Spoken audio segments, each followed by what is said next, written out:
Supreme court तो बहुत दूर की बात है, ये तो यहीं से हाई कोर्ट से हो जाएगा रद्द। ये चुनाव हाई कोर्ट से रद्द हो जाएगा। और इन सबूतों के आधार पर मैं पूरे विश्वास के साथ कह रहा हूं कि पुलिस कार्रवाई करे ना करे, लेकिन अदालत तो कार्रवाई करेगी। जैसा अभी आपने देखा सुप्रीम कोर्ट ने बुलडोजर पर किस तरह से फैसला दिया है। साथियों, पहले तो आप सभी सोशल मीडिया के शेयरों का स्वागत, शेरनियों का स्वागत। जो आज ये प्रेस कॉन्फ्रेंस हमने आप लोगों की बुलाई है, जिसमें आप शिरकत कर रहे हैं, ये एक उपचुनाव जो उत्तर प्रदेश में मीरापुर विधानसभा है, ये उससे जुड़ा हुआ मसला है। मीरापुर विधानसभा का जो विधानसभा नंबर है 16 नंबर 16 मीरापुर विधानसभा। आप जैसा जानते हैं कि उत्तर प्रदेश में 10 विधानसभाएं खाली हुई विभिन्न कारणों से। कुछ लोग जो विधायक थे वो एमपी बन गए, उस तरह सीट खाली हुई, और इस तरह से 10 विधानसभाएं खाली हुई, जिसमें एक सीट मिल्कीपुर अयोध्या, जिस पे बीजेपी की टांगें कांप रही हैं, डरी हुई है बुरी तरह से कि अब एक तो लोकसभा तो हार ही गए और विधानसभा भी हार गए, और निश्चित रूप से उसी वजह से हुआ, तो हाल क्या होगा। तो इस तरह से डरी हुई ये जो बीजेपी सरकार है, ये चुनाव आयोग और पूरी इलेक्शन मशीनरी का दुरुपयोग करते हुए किस किस तरह की चुनाव को जीतने के लिए हरकतें कर रही है, ये मैं आज आपको पूरे प्रमाण से खुलासा करने जा रहा हूं। उसी के लिए मैंने आप सबको बुलाया है।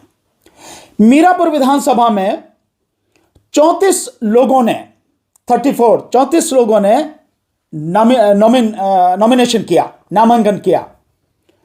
उन 34 में से 22 लोगों के नामांकन खारिज कर दिए गए या वापस ले लिए गए। 22 लोगों के, 12 लोग मैदान में हैं। मेरे साथ में देखेंगे आप, मेरे साथ में है संजीव कुमार जी, आप मुजफ्फरनगर से हैं। आप भी उसमें नॉमिनेशन करने वालों में से थे। जो 16 मीरापुर विधानसभा है बाई इलेक्शन में, संजीव कुमार जी भी निर्दलीय कैंडिडेट के रूप में नॉमिनेशन करने वालों में से थे। इन्होंने नॉमिनेशन किया और बाद में इनका नॉमिनेशन कैंसिल कर दिया गया। इनके नॉमिनेशन कैंसिल करने का जो कारण पूछा गया, अभी तक रिटर्निंग ऑफिसर ने, एसडीएम ने कारण नहीं बताया कि हमारा नॉमिनेशन आपने क्यों कैंसिल किया है, कारण क्या है। और जो कारण बता रहे हैं वो इतना हास्यास्पद है कि आप सुनकर हैरान हो जाएंगे कि इस लेवल पे बैठे हुए रिटर्निंग ऑफिसर अधिकारी इस तरह की जो है बदमाशियां करते हैं। ये जब इन्होंने नॉमिनेशन किया तो नॉमिनेशन करने के बाद वो एक चेकलिस्ट देते हैं। ये आप देखेंगे, ये पूरा ये आदेश है चेकलिस्ट के बाद चेक करने का, और इसमें वो ये दिखाते हैं कि क्या क्या चीजें हैं और क्या चीजें नहीं हैं, और इसके लिए वो समय देते हैं कि भाई इस तारीख तक, इस समय तक आप अपना ये चीजें क्लियर करके दे दीजिए आप।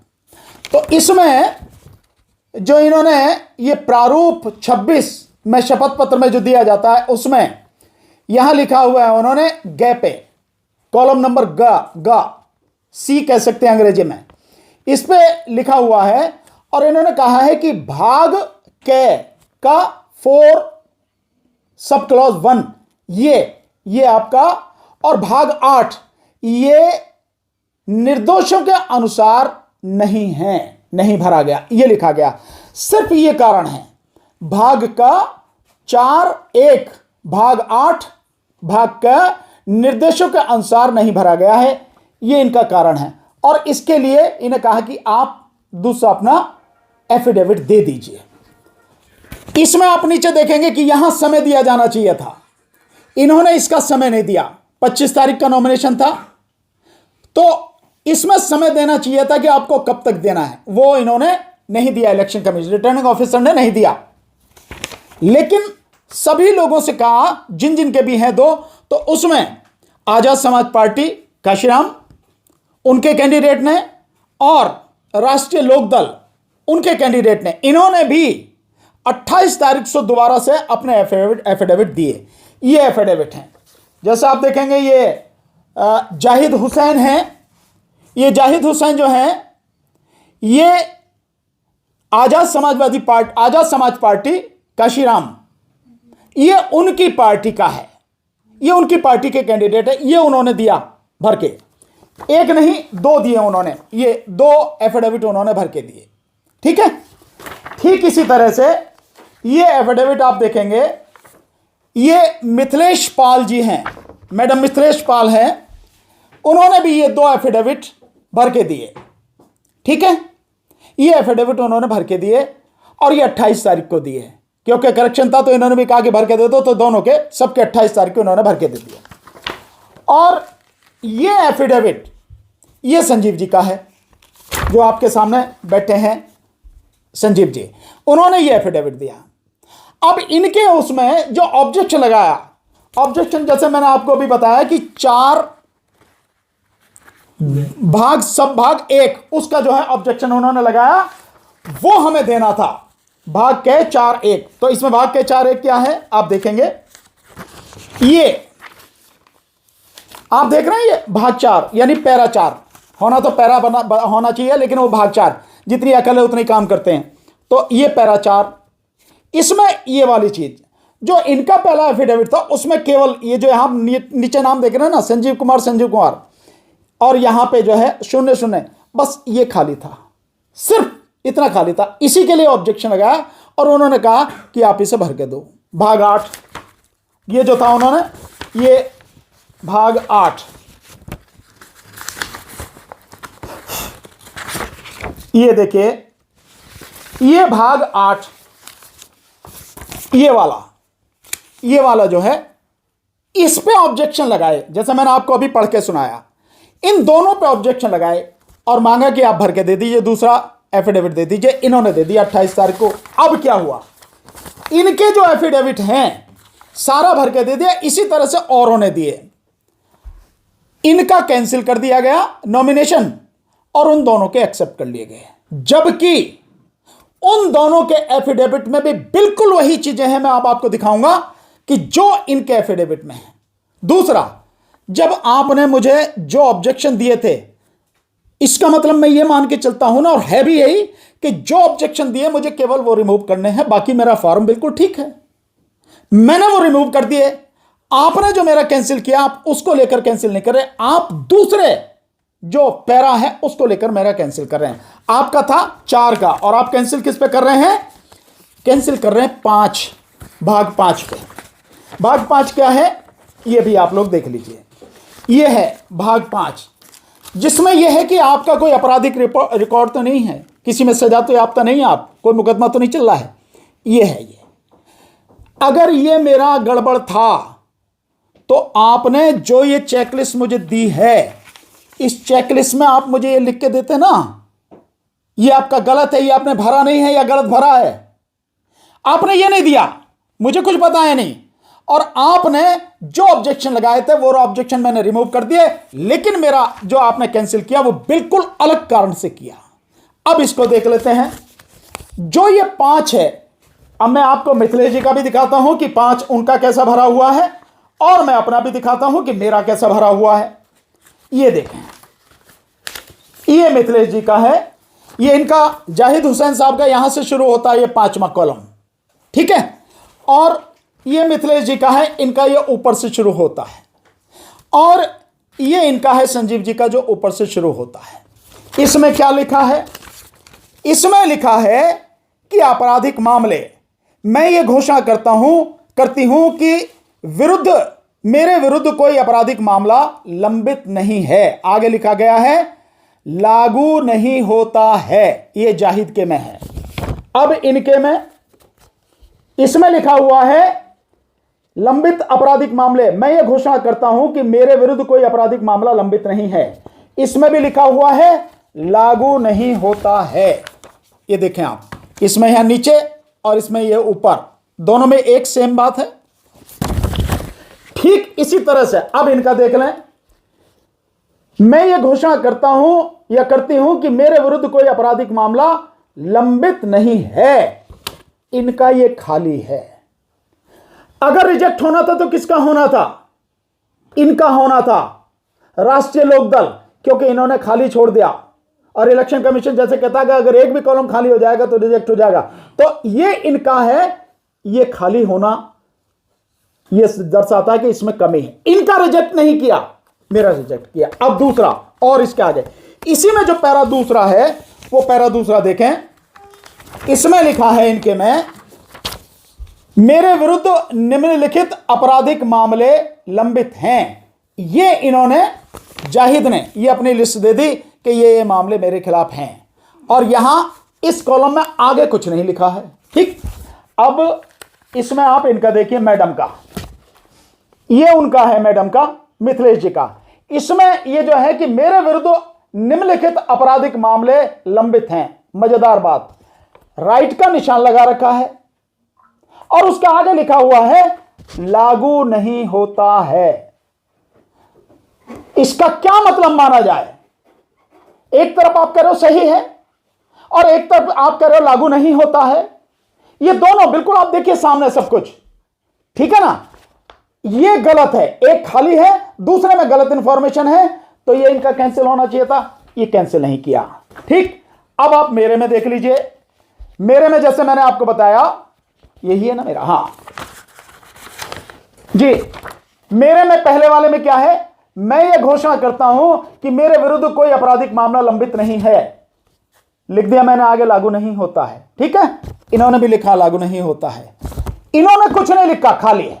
अब दूसरा, मेरे विरुद्ध निम्नलिखित आपराधिक मामले लंबित हैं, इन्होंने राइट लगा रखा और आगे कर रखा है लागू नहीं होता है, और इन्होंने कहा है लागू नहीं होता और पीछे फिर आगे सारी, इन्होंने कुछ भी नहीं लिखा, इन्होंने इसमें कुछ भी नहीं लिखा, और नीचे पूरी लिस्ट दे रखी है जो इनके खिलाफ केस हैं।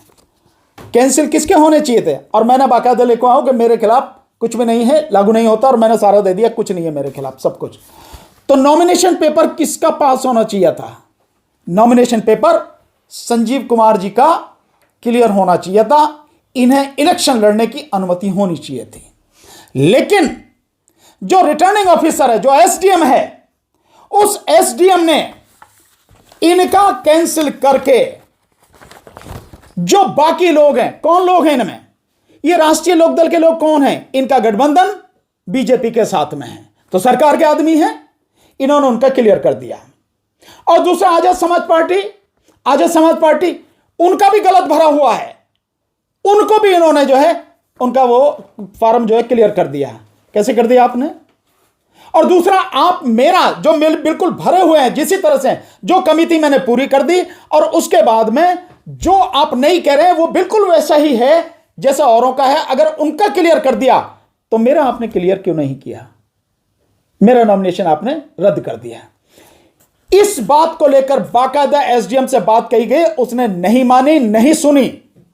उसके बाद में हम लोगों ने ये प्रभारी निरीक्षक थाना सिविल लाइन जनपद मुजफ्फरनगर, उनको ये बाकायदा एक कंप्लेंट दी, और ये सब कुछ बताया हमने।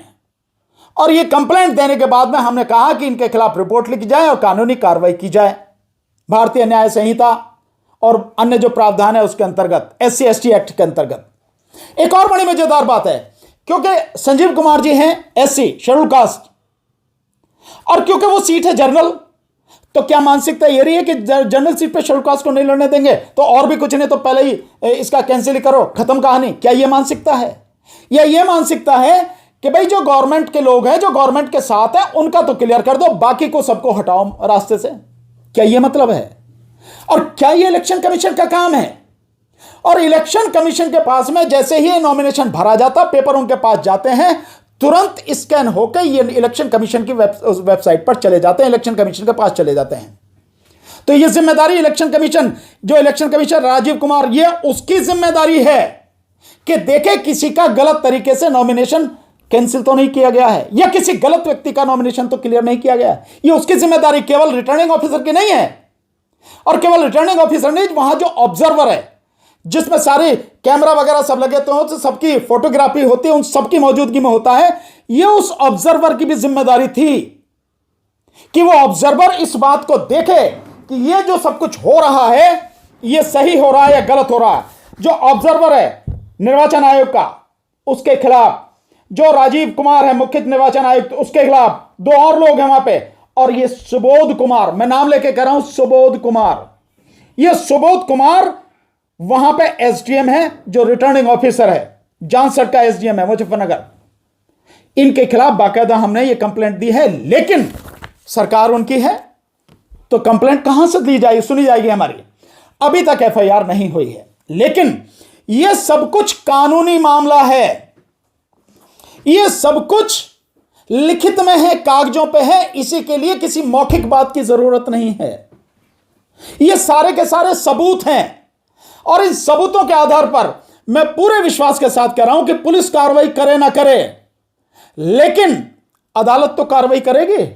जैसा अभी आपने देखा सुप्रीम कोर्ट ने बुलडोजर पर किस तरह से फैसला दिया है, तो अदालत तो कार्रवाई करेगी।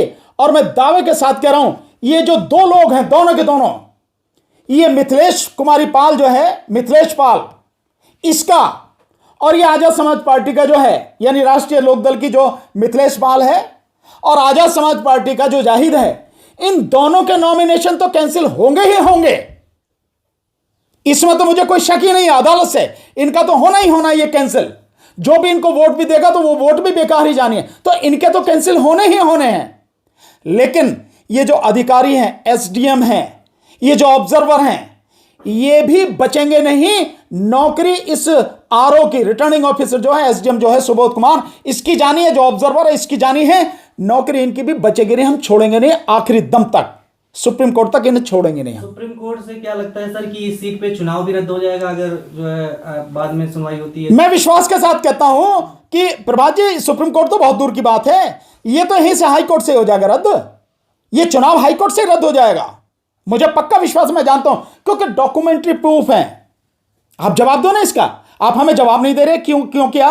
आप किसी का नॉमिनेशन कैंसिल करेंगे तो उसे नोटिस देंगे आप, लेकिन आपने नोटिस नहीं दिया और आप कैंसिल करने जा रहे हैं, ऐसे कैसे कर देंगे आप? और नहीं, ये देखो मैं आपको दिखाता हूं, और भी देखिए मजेदार बात, आप कैसे नहीं, हवा में बात नहीं कर रहे हैं, कानून के व्यक्ति हैं तो कानून की बात करेंगे। निर्वाचन विधि निर्देशिका, ये तो इलेक्शन कमीशन की है, ये किताब इलेक्शन कमीशन की छापी हुई है, ये मेरी नहीं है। और इस इलेक्शन कमीशन की किताब में पेज नंबर 144 SC/ST एक्ट जो है, वो SC/ST एक्ट पूरा इसमें छापा हुआ इलेक्शन कमीशन ने, वो मैं नहीं कह रहा, इलेक्शन कमीशन ने छापा है। और इलेक्शन कमीशन ये कहता है इस कानून में कि SC और ST के व्यक्ति को न केवल ऐसा नहीं कि वोट देने से रोक देंगे, ना तो वोट देने से रोका जाएगा, ना ही उसे इलेक्शन लड़ने से रोका जाएगा, ये इसी में दे रखा है, ये इलेक्शन कमीशन का है, ये मेरा नहीं है। तो इलेक्शन कमीशन अपने ही बनाए हुए कानून, अपनी ही किताब के अनुसार नहीं चलेगा, उसके अगेंस्ट चलेगा, तो कैसे इलेक्शन कमीशन को बख्श देंगे? लगातार दोनों चुनाव, जो लोकसभा का चुनाव हुआ उसमें भी किस कदर बेईमानी हुई, लगभग 5 करोड़ वोटें बढ़ाई गई और 79 सीटें बीजेपी को जिताई गई। ठीक इसी तरह से जो अभी चुनाव हुआ है आपका हरियाणा का, उस हरियाणा के चुनाव में भी लगभग 14 लाख वोटें बढ़ाई गई और 15 सीटों पर बीजेपी को जिताया गया, सबके सामने है। जहां जो बैटरी है वो बैटरी 99% आ रही है। कैसे 99%? अरे आप अपना मोबाइल या कोई भी चीज चार्ज करोगे, सुबह से शाम तक चलेगा, 11 घंटे का पोलिंग होता है, 11 घंटे कोई चीज चलेगी तो 1% डाउन होगी उसकी, और बाकी में जो है मतलब 30-40% जो बैटरी खत्म हो रही है। तो कैसे हो रही है? सबके सामने बेईमानी है। और कांग्रेस ने जो लेटर लिखा उसका जवाब देते हुए इलेक्शन कमीशन कह रहा है कि भैया आगे से जरा ढंग से बोला करो, ऐसे मत बोल दिया करो, जिम्मेदारी से बोला करो कि कुछ भी कह दे तो ये धमका रहा हो। तो ये स्थिति है, इलेक्शन कमीशन किस कदर से बेईमानी करके उपचुनाव में भी बीजेपी को जिताने के लिए किस किस तरह के षड्यंत्र कर रहा है, अपनी पूरी इलेक्ट्रिकल जो अपनी इलेक्शन मशीनरी है उसके माध्यम से, रिटर्निंग ऑफिसर के माध्यम से, ऑब्जर्वर के माध्यम से, पुलिस के माध्यम से, ये सारी स्थिति आपके सामने, इसलिए मैंने आपको बुलाया। खबरों में बने रहने के लिए फोरम 4 को सब्सक्राइब करें और नोटिफिकेशन पाने के लिए बेल आइकन दबाएं।